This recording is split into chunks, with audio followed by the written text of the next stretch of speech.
बिस्मिल्लाहिर्रहमानिर्रहीम। अस्सलाम वालेकुम नाज़रीन, आप यूट्यूब चैनल देख रहे हैं। मैं इमरान खान हूँ। पाकिस्तान की एस्टेब्लिशमेंट कितनी अक्लमंद है इसका अंदाज़ा आप यहाँ से लगा लें कि उन्होंने मिशन नूर को मुतनाज़ बनाने के चक्कर में मज़ीद उसे मकबूल बना दिया। यानी वो लोग जो मिशन नूर के बारे में जानते नहीं थे या उस पर बात नहीं कर रहे थे, पाकिस्तान की एस्टेब्लिशमेंट ने उसे मज़ीद मकबूल बना दिया और इस मरतबा फिर उन्होंने मज़हब कार्ड इस्तेमाल किया। मुझे एक वाक़या याद आ गया।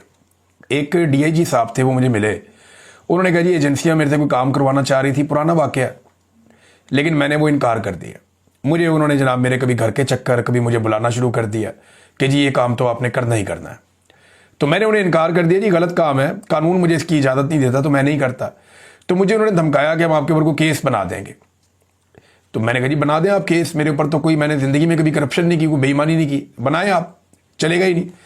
कहता फिर उन्होंने धमकाया कि वो मेरी ट्रांसफ़र करवा देंगे। वो करवा दें आप। कहता फिर मुझे डराया कि आपकी नौकरी ख़राब कर देंगे, वो भी कर दें आप।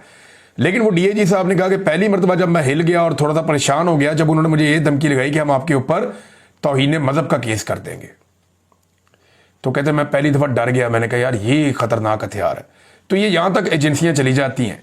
बहरहाल मिशन नूर को मुतनाज़ करने के लिए भी मज़हब कार्ड इस्तेमाल किया गया और इसको एक और शख्सियत के नाम के साथ जोड़ दिया गया।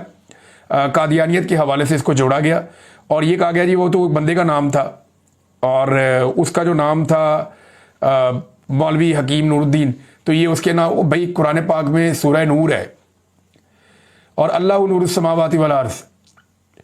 तो ये आप नूर के लफ्ज़ को या नूर को आप 1415 साल हो गए हैं कुरान पाक को उतरे हुए। आप सल्लल्लाहु अलैहि वसल्लम ने आपके तवस्सुत से अल्लाह ताला ने आप पे कुरान पाक नाज़िल फरमाया और वो आपके तवस्सुत से पूरी दुनिया में आज भी कुरान पाक मौजूद है और अल्लाह ताला ने इसकी हिफाजत की जिम्मेदारी भी ले रखी है। तो सूरह नूर तो कुरान पाक में है। अब 1400 साल पुरानी एक मुसलमानों की एक किताब है और उसके अंदर एक लफ्ज़ है, उसको उठा के आप 100 साल पुरानी किसी चीज़ के साथ जोड़ दें और वो कॉपीराइट आप वहाँ पे दे दें, तो ये तो मुनासिब नहीं है, तो गैर मुनासिब है। मैंने इन लोगों से बात की जो लोग मिशन नूर जिन्होंने आगाज़ किया था, अहमद खान वगैरह से, तो इन्होंने कहा जी हम तो खड़े हैं अपनी जगह पे, हम तो एक कदम पीछे नहीं हटते। मैंने कहा जी आप क्यों एक कदम पीछे नहीं हटते? तो उसका उन्होंने रीज़न ये बताया। एक तो पहले उन्होंने मुझे कहा जी कि हम मुसलमान हैं और हमारा ये पूरा बिलीफ है कि नबी अकरम सल्लल्लाहु अलैहि वसल्लम अल्लाह के आखिरी नबी हैं, रसूल हैं, पैगम्बर हैं, उनके बाद कोई भी नहीं आएगा। जो नबूवत का दावा करेगा वो झूठ बोलेगा, वो झूठा होगा। और उन्होंने बल्कि मुझे ये भी कहा कि हम लानत करते हैं ऐसे किसी भी शख्स के ऊपर।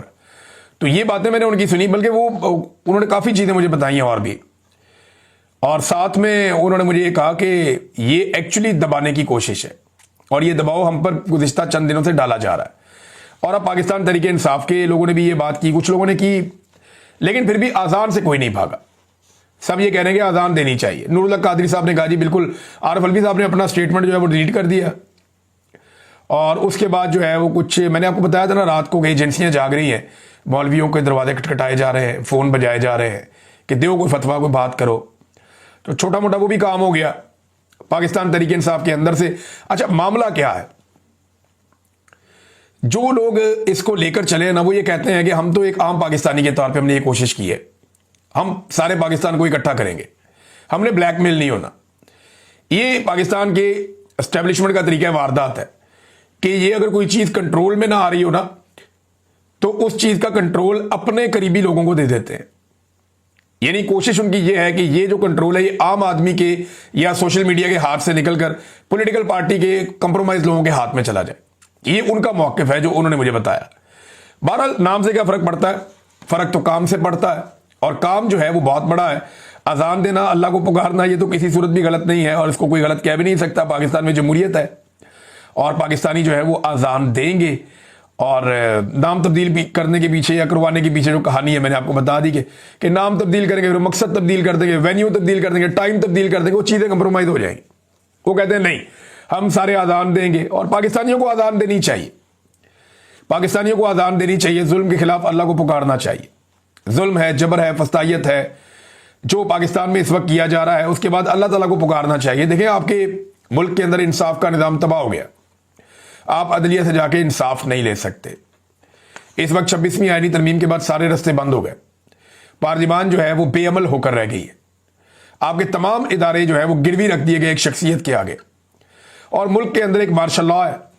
ऐसी सूरत में आप अल्लाह से मदद मांगेंगे ना, अल्लाह ताला आपको हिम्मत देगा, आपको इकट्ठा करेगा, तो फिर आप निजात हासिल कर लेंगे इस जालिम निज़ाम से। अब ये जालिम निज़ाम जो है ये पूरी कोशिश करेगा कि कुछ ना कुछ करके वो जितना हो सके वो सस्टेन करे और चीज़ों को मुतनाज़े बनाए। अब मुतनाज़े बनाने की कोशिश में अक्ल से पैदल लोग हैं, ये बहुत ही अजीबोगरीब लोग हैं। इन्होंने जिस चीज़ को नीचे लेकर जाना था उसको मजीद ऊपर लेकर चले गए। अब आप देखिएगा कि लोग कैसे अज़ानें देते हैं और कैसे सोशल मीडिया के ऊपर आपको वो दिखाई भी देती हैं। अब जिन लोगों को इस बात की फिक्र है कि उनका चेहरा नजर आ जाएगा तो उनको गिरफ्तार कर दिया जाएगा, तो अजान देने पे तो किसी को गिरफ्तार नहीं किया जाता। लेकिन अगर फिर भी फिक्र है तो अपने बैकग्राउंड से पीछे की तरफ से वीडियो बनाए और उस तरफ मुंह करके आप अजान दें किबला की तरफ, और अपने पीछे बंदा खड़ा करके वहां से वीडियो बना लें। जिन लोगों को इस बात का खतरा है वो ये भी कर सकते हैं, लेकिन यह है कि अजान देने पर कोई किसी को गिरफ्तार नहीं कर सकता। मुझे पता था कि अगर मैं शहीद अरशद शरीफ की फोटो लगाऊंगा, अपना लगाऊंगा या किसी और का लगाऊंगा, तो पंजाब हुकूमत जो है हमारे कैंप उखाड़ देगी, सब कुछ तबाह बर्बाद कर देगी। मैंने कहा दिया तो मोहम्मद अली जिन्ना का फोटो लगाया, अभी तक माशाल्लाह जबरदस्त काम चल रहा है, कुछ भी नहीं कर सके ये लोग। तो ये आप लोग तरीके से चलें, ये निज़ाम खुद अपनी मौत मर जाएगा और ये सिस्कियां ले रहा है। तो जनाब आप मिशन नूर कहें, हुक्म अज़ान कहें, कोई भी नाम लें, मकसद ये है कि अज़ान देनी है आपने। तो आज सारे पाकिस्तानियों को अज़ान देनी है और अज़ान देके उसकी वीडियो जो है वो पब्लिक कर दें। नाज़रीन, जो लंदन पे कब्जे की लड़ाई है वो आज अभी 2-3 घंटों के बाद ये मामला शुरू हो जाएगा। पाकिस्तान तहरीक इंसाफ ने 3 बजे की कॉल दी हुई थी बरतानिया टाइम के मुताबिक, पाकिस्तान टाइम के मुताबिक रात कोई 8 बजे 9 बजे ये मामला होगा और 8, 9, 10 बजे के करीब होगा। मैं नेक्स्ट वीलॉग में आपको सारा बताऊंगा। कुछ लोग कह रहे हैं कि आसिम मुनीर साहब बरतानिया छोड़कर चले गए हैं, वो शायद यूरोप चले गए हैं, लेकिन कुछ लोग ये कह रहे हैं कि ये एक तरीकाकार है और शायद वो अपनी इस इवेंट में शमूलियत को खुफिया रखना चाहते हैं ताकि कोई रद्द-ए-अमल ना आए और एक सरप्राइज एंट्री उनकी हो जाए। अब इस किस्म की चीज़ें भी सुनने में आ रही है, लेकिन यह कि पाकिस्तान तहरीक इंसाफ ने या ओवरसीज पाकिस्तानियों ने अपना एहतजाज का ऐलान किया हुआ है, ये उनका आज बड़ा इम्तिहान है। इससे पहले उन्होंने बहुत बड़े बड़े एहतजाज किए हैं बरतानिया में, उन्होंने तगड़े एहतजाज किए हैं बरतानिया में, लेकिन आज वो कर पाएंगे नहीं कर पाएंगे ये एक बड़ा सवाल है और इसका जवाब हमें अगले चंद घंटों में मिल जाएगा। तीसरी इंपॉर्टेंट खबर यह है कि अवामी एक्शन कमेटी जो आज़ाद कश्मीर में है, उन्होंने एक बहुत बड़ा चैलेंज खड़ा कर दिया पाकिस्तान की एस्टेब्लिशमेंट के लिए, और वो चैलेंज है असल में ये उन्होंने अब जो पकड़ा है ना वो बड़ी खौफनाक जगह से पकड़ दिया। इससे पहले उन्होंने अपने मुतालबात मनवाए जो अवामी नौयत के सतही मुतालबात थे कि हमारा जनाब आटा आप सस्ता करें, हमारी बिजली जो है वो हमें महंगी ना बेची जाए,